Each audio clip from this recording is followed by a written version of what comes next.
J'ai entamé ce matin, donc jeudi 5 novembre 2020 et le 6 novembre 2020, une tournée donc dans le département donc, de Podor. C'est une tournée qui a pour principal objectif de faire un suivi de la campagne d'hivernage qui est en cours et en même temps échanger aussi avec les responsables agriculteurs sur la campagne de manière globale, les difficultés qu'ils ont eu à rencontrer et aussi les perspectives pour les campagnes donc à venir. Parce que comme vous le savez, son Excellence, donc Monsieur le Président de la République, Macky Sall, a eu donc à faire valider récemment le PAP 2A, le programme, le plan d'action donc prioritaire phase 2, ajusté donc et accéléré, et dans lequel programme l'agriculture donc a une importance capitale donc à jouer. Donc alors il était important d'échanger avec les agriculteurs sur ça pour que toutes les dispositions donc soient prises, pour que des superficies importantes soient emblavées pour les campagnes qui arrivent et enfin donc pouvoir contribuer à l'atteinte de la souveraineté alimentaire. Voilà, il y a une augmentation des emblavures après avoir fait disons des productions records pendant la campagne de saison sèche chaude. Aujourd'hui, donc, on va vers une phase où les emblavures sont importantes pour la campagne d'hivernage qui s'achève. Mais quelles sont peut-être les contraintes qui ont été soulevées au cours de votre visite d'aujourd'hui? Merci. Donc, comme vous l'avez si bien indiqué, donc pour cet hivernage, au niveau donc de Podor, il y a eu presque 6200 hectares de riz qui ont été donc emblavés. Et si on ajoute à cette superficie celle qui a été emblavée donc en saison sèche chaude, qui a déjà été récoltée donc complètement, qui porte à peu près 9000 et quelques hectares. Donc on peut dire à Podor, on est presque à presque 16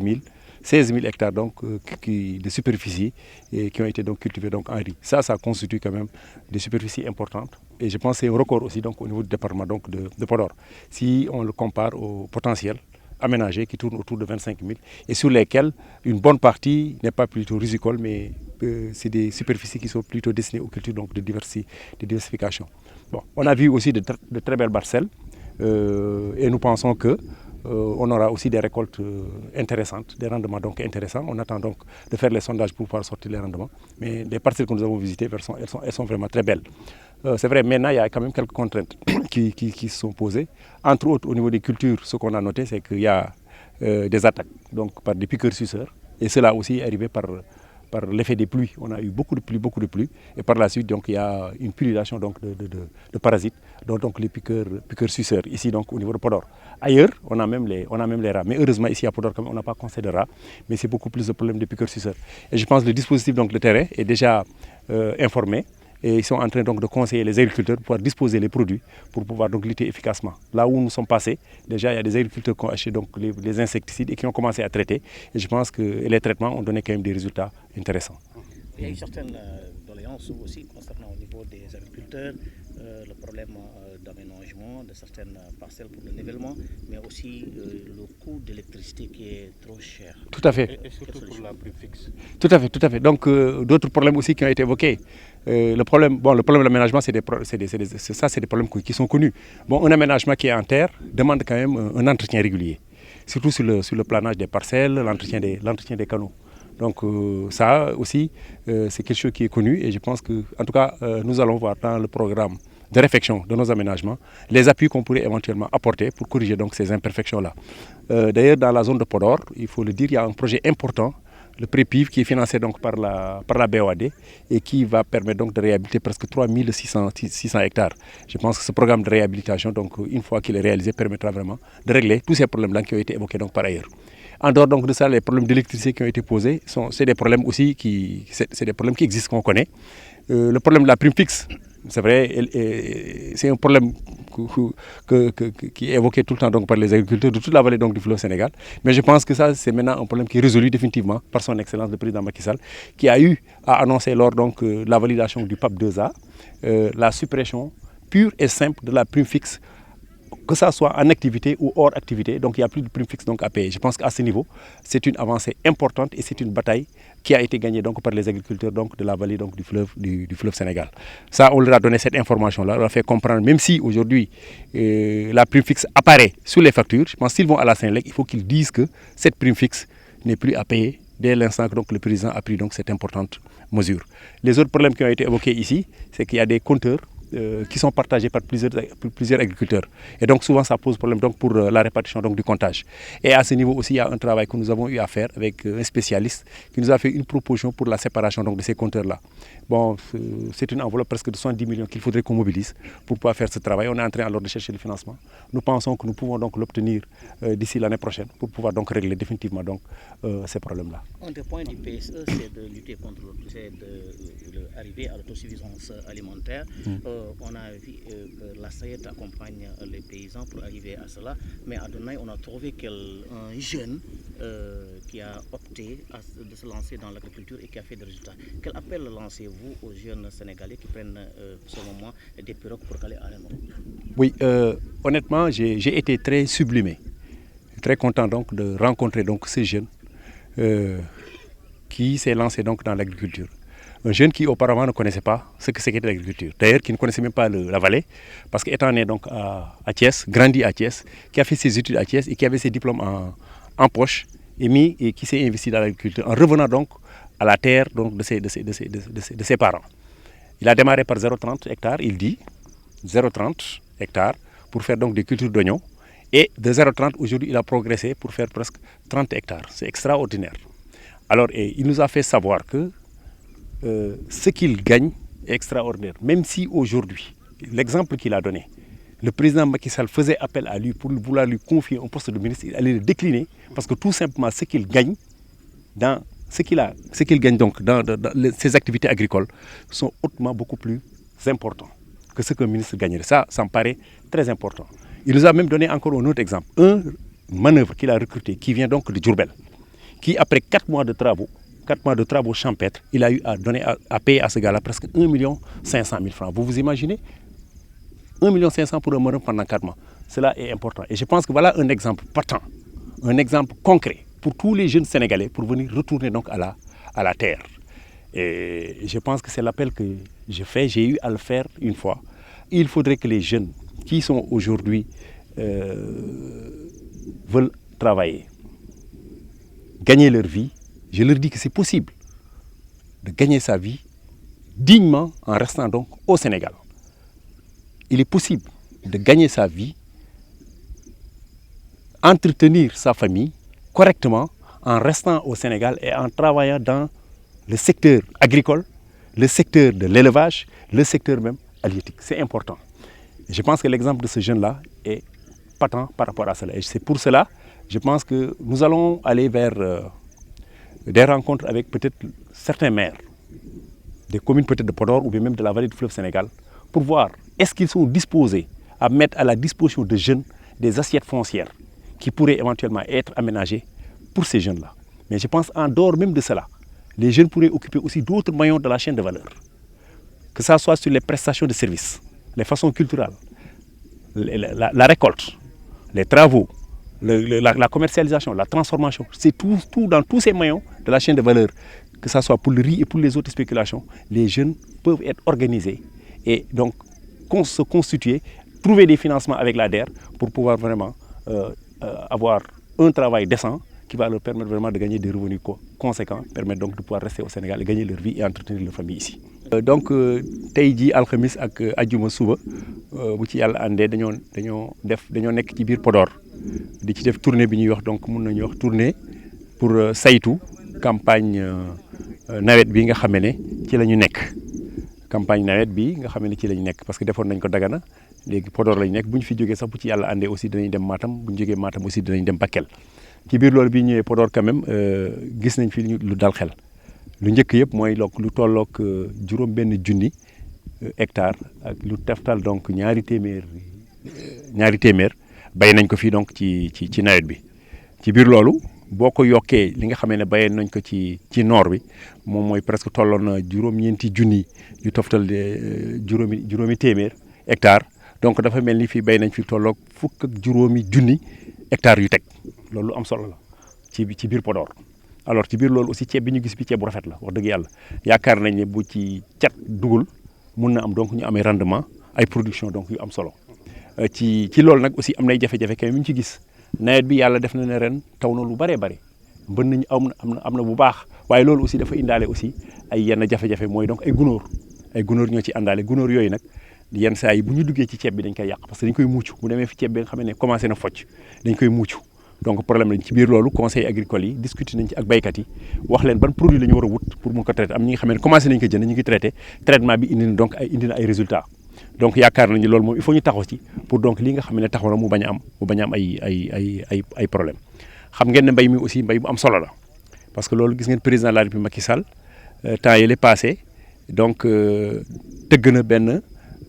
programme bi nga xam ne moom la ñu tuddee PAP 2A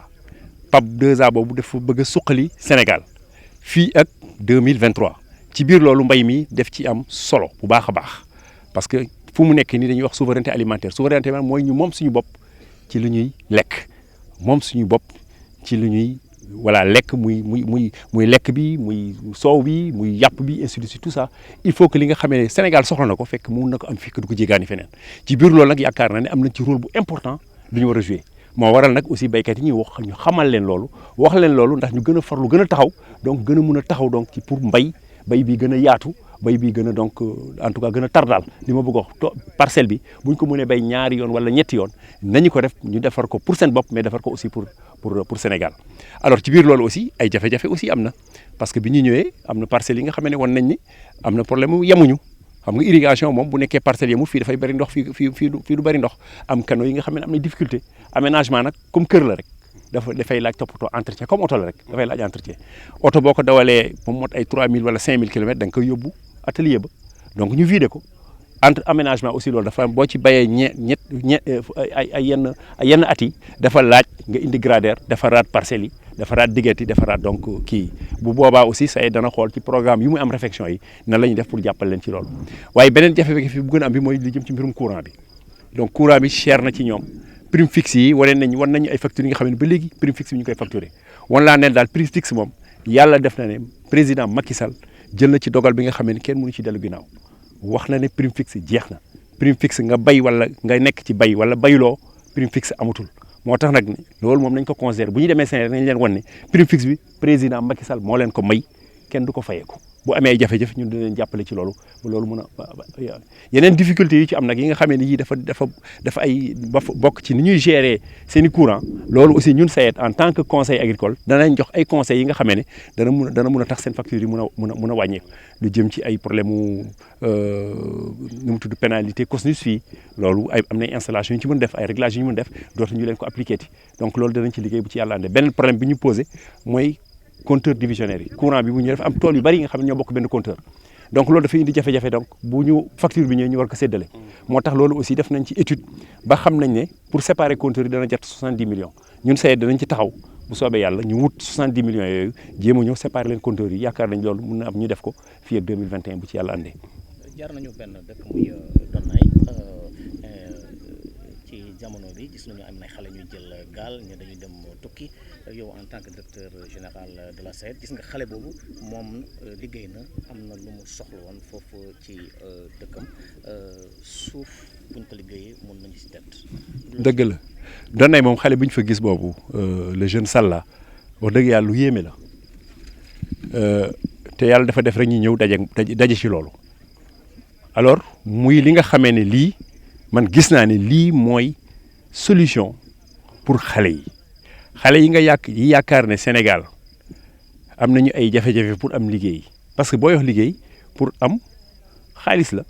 pour am li ngay sutur laa loolu pour am li nga jóge yore sa njaboot yore si say waajur yooyu loolu la ñuy wut xale bii ñu gis bi nga xamee ne juddoowul Fuuta Thiès la juddoo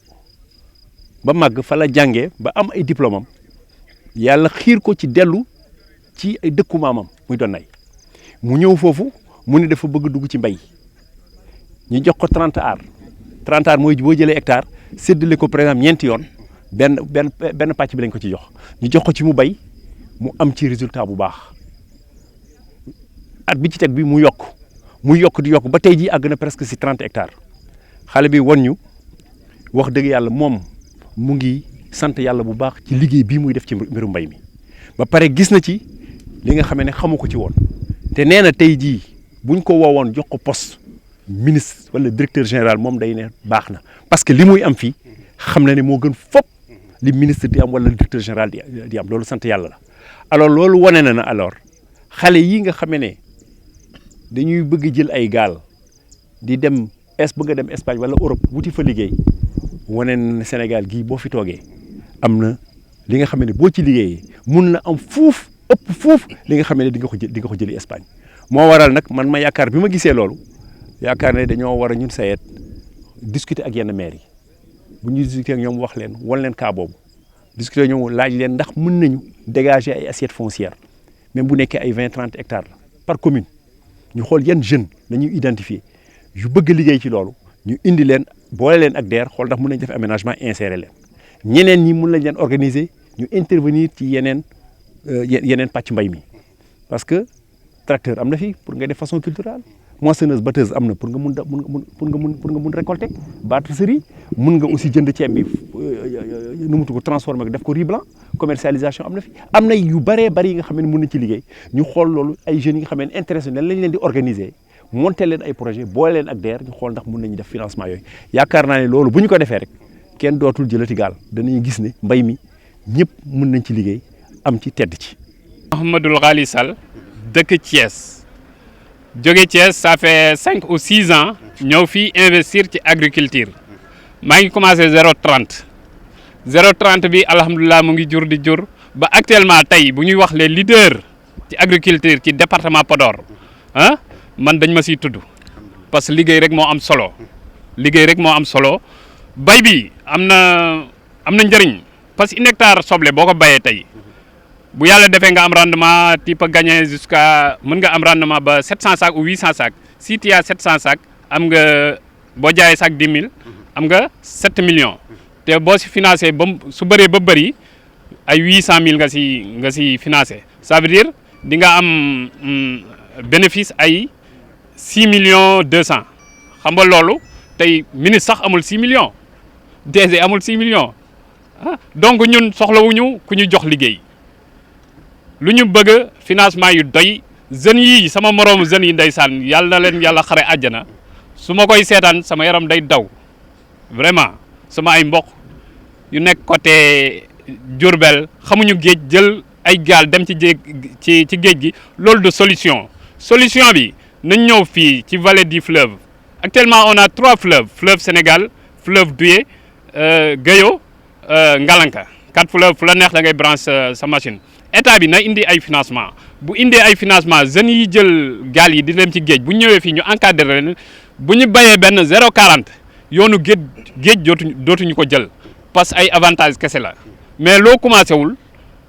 doo ko mën a xam man ba ma ñëw 0,30 laa commencé mais alhamdulilahi rabbil alamin tey maa ngi sant yàlla damay bay di bayloo samay mbokk donaay di leen financé ñuy bay loolu sant yàlla la léegi ñun lu ñu ñaan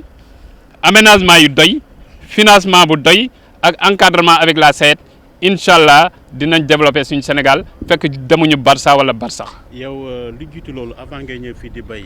lan nga doon liggéey ak lan moo la pousse ci bi nga ñëw fii ban xalaat nga am ñëw fii. parce que dégg naa ni juddoo fii màggaloo fi. avant may ñëw fii di bay def naa liggéey yu bëri Eiffage Sénégal liggéey naa fa comme magasinier pointeur dañ ma doon fay ay mois 175 000 avant 15 jours mu jeex tak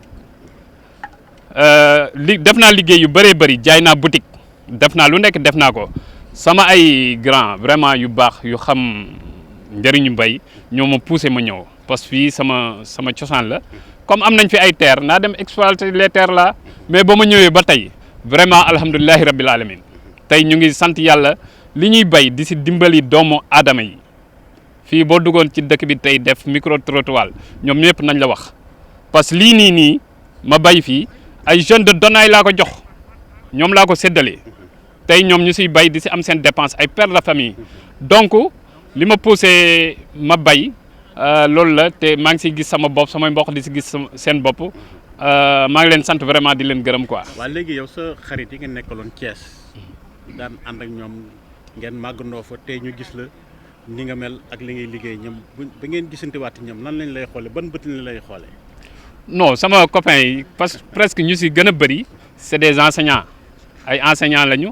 am na ñoo xam surtout enseignant nan lay xoolee ban bët lay xoolee yow. non dañ ma naan man tey su ma mënoon a bàyyi enseignement bi ñëw bàyyi damay bàyyi loolu lañ may wax carrément parce que su ma demee même soble bi may yóbbu dama koy partager lu si bëri def sama copain yi sama dëkkandoo yi ñoom ñëpp aussi ñu ngi may ñaanal quoi loolu ngay def nii parce que ñun li ñuy bay nii période récolte bu jotee ay milliers de jeunes ñoo jógee côté Diourbel Saloum ñëw di bay ñu leen di liggéey loolu di leen fay ñoom aussi ci 2 mois yooyu récolte bi da ngay gis ñi gagné ay 300 000 ñi ay 400 000 ñi ay 500 000 ci gas soble